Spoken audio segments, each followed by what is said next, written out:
All right, let's dive right into today's explainer.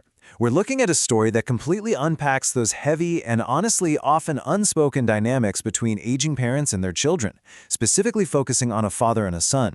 It's a deeply powerful narrative about memory, grief, and ultimately how we communicate love. So, what actually happens when your hero forgets you? It's a pretty profound question, right? To explore this, we are stepping into the shoes of a guy named Ryan. It's his 25th birthday, and the scene is set in this small, rainy Brooklyn apartment. His phone has stayed completely, painfully silent all morning. No text, no call. The one notification he keeps checking for just never comes. His father has forgotten his birthday. Again. And, somehow that hurts even more when you grow older. You can literally feel the isolation of this milestone. Just imagine it. A quiet morning stretches into a really long, dreary evening, watching yellow taxis pass through the rainy Manhattan streets. And it all culminates right here at 8:47 p.m. Ryan is sitting with a single unlit candle on an untouched cake, and he finally just blows it out himself. There's no wish, there's no excitement. It's just the sheer exhaustion of waiting for a father who is always working, always busy, and always promising next time. Part 1. The Late Night Call. When silence speaks louder than words. Okay, so right after he blows out that candle, the phone finally rings. It's his dad, but the tension is instantly disarmed. Ryan answers the phone coldly, completely ready to be angry, saying, "You forgot again?" But his father doesn't argue. He doesn't make any excuses. He just breathes heavily and mentions he found an old drawing in his office drawer. It's this drawing of tiny stick figures on a badly drawn baseball field, made with faded crayons. And it's captioned, "My hero is my dad." The father noticed the date on that old drawing, and that's exactly when it hit him. He had missed his son's 25th birthday.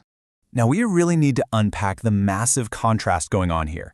On one hand, you have Ryan in New York, feeling entirely bitter and forgotten. Totally justified, by the way. But 1,000 miles away, there is a deeply lonely man in a quiet Chicago suburb, eating microwave dinners and watching old baseball games. It completely shifts our perspective from this narrative of a neglectful father to a narrative of a deeply, deeply lonely man. Growing up, Ryan's dad was this larger-than-life figure. You know the type. Strong, disciplined, the kind of guy who never cried and definitely never admitted weakness. But in this late-night phone call, that strong, unshakable facade just breaks completely. He tells his son, "I don't even know when I became this person." He just sounds tired, old, and incredibly alone. Part 2. The Missing Anchor, the Unseen Labor of Grief.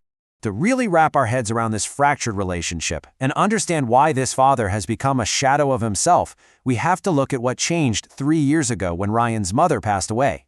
This brings us to a really important concept, the emotional anchor. It's the person managing all those vital, invisible threads of family connection. Ryan's mom was this structural support.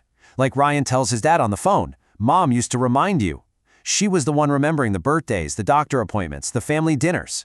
The father even laughingly admits, through his sadness, that she had to remind him where he left his own glasses. When she passed away, that anchor vanished, leaving the whole family completely adrift. This is absolutely crucial to understand. This forgotten birthday, it isn't about indifference. Not at all. It's about profound, paralyzing grief. We're looking at two men quietly missing the exact same woman. When the father says, "I stopped knowing how to be close to people," he is laying bare the invisible toll that losing an emotional anchor takes on a person, especially someone who never learned how to maintain those emotional bridges themselves. And then the dad shares something that's honestly a bit embarrassing, but incredibly revealing. He actually bought Ryan's birthday present 3 whole weeks ago. He just forgot the date. This heartbreaking detail highlights that the father's intention and his love were absolutely always there. He was thinking of his son weeks in advance. The love was present, even if the execution completely, painfully failed. Ryan tells his dad over the phone that he doesn't have to keep pretending to be okay all the time. His father's reply, "I don't know how not to." Wow. I mean, that brilliantly illustrates the heavy burden of generational stoicism. It shows how some fathers, particularly from older generations, try so incredibly hard to stay strong, to be that unbending pillar of the family, that they literally forget how to ask for love or how to show vulnerability when they are breaking inside. Part 3. The Chicago Reunion, a 10-hour train ride to understanding. This late-night revelation is a total game changer. The very next morning, Ryan takes a spontaneous, rainy, 10-hour train ride to Chicago to see his dad. And when he arrives, the reunion isn't some flawless, cinematic slow-motion moment. It's an awkward, messy doorway hug. But then Ryan steps inside the house, and he is just hit with this wave of familiar scents. Vanilla candles, coffee, laundry detergent. The house still perfectly carries the sensory memory of Ryan's mother. It's a beautiful, yet painful reminder that her presence is still deeply felt and carefully preserved by the man she left behind. So as they're cleaning out some old shelves together, Ryan uncovers something just extraordinary. He finds dozens of hidden photo albums. He finds meticulous records of baseball games, camping trips, Christmas mornings, and even childhood movie ticket stubs. The father had saved absolutely everything. When Ryan asks him about it in surprise, the father simply says, "Of course," looking genuinely confused as to why Ryan would ever doubt it. These hidden memories serve as the ultimate, tangible proof of his father's silent, unwavering love over the decades. Which brings us to part 4, Love in Silence, Finding a Way Back.